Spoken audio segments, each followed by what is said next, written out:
Hello, my name is Molly Bowling, and today I'd like to talk to you about Howard Gardner and his theory of multiple intelligences. To begin, I'd like to give you a little bit of background information on Howard Gardner. Gardner was born on July 11th in 1943. He attended Harvard University, where he had the opportunity to study under individuals such as Erik Erikson and Jerome Bruner. He later emerged to be one of America's most well-known developmental psychologists. He currently serves as the Hobbs Professor of Cognition and Education at Harvard University. If you'd like to keep up with his work, you can follow him on Twitter at Dr. Howard Gardner. Gardner challenged the idea that intelligence is simply defined by and determined by a person's intelligence quotient or the assessment associated with it. Instead, he argued that reason, intelligence, logic, and knowledge are not synonymous, and suggested that there is evidence of several relatively autonomous human intellectual competencies, which he later referred to as human intelligences. Gardner theorized that there are several different areas of intelligence, and people have strengths in a few of these areas. According to his theory, intelligence is defined as the capacity to solve problems or to fashion products that are valued in one or more cultural settings. Within his theory, he suggested there are 8 different types of intelligences. These intelligences include linguistic intelligence, logical mathematical intelligence, musical intelligence, bodily kinesthetic intelligence, spatial intelligence, interpersonal intelligence, intrapersonal intelligence, and natural intelligence. These intelligences are listed in more detail on the handout that I have created. It is important to note that some are suggesting that a 9th intelligence be added to this list, and that intelligence is existential intelligence. This intelligence would suggest that a person has the strong ability to relate spirituality to the world as we know it today. Gardner, however, has argued that defining such an intelligence would be very difficult and therefore does not find it relevant nor official in his theory of multiple intelligences. Gardner's theory of multiple intelligences have offered many benefits and impacts in education today.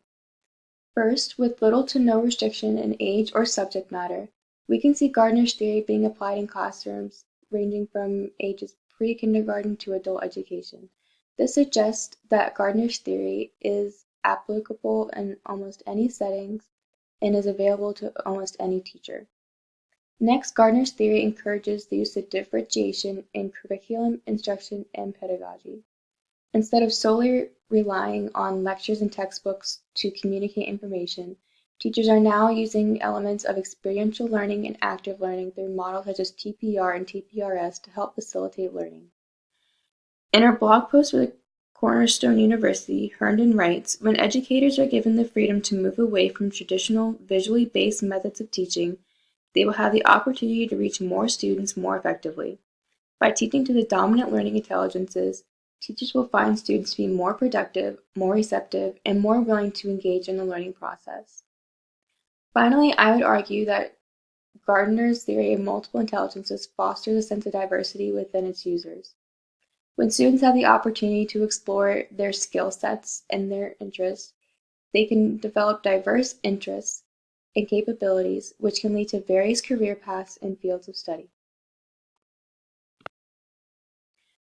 Though Gardner's theory has brought about many benefits to the realms of teaching and education today, it is fair to note some of the critiques of his theory.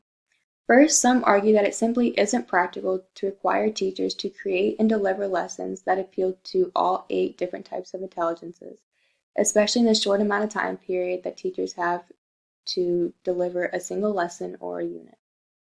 Next, some, such as Armstrong, suggests that there's a lack of support of empirical evidence to defend that Gardner's theory has a great effect in the classroom.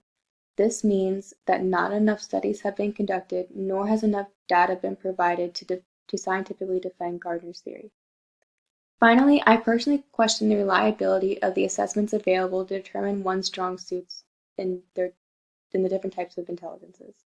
For example, I have taken several of the assessments that are available on the internet to define which types of intelligences are my strongest, and I receive different results each time. Therefore, I question if we can use such assessments to reliably gauge our sense of intelligence.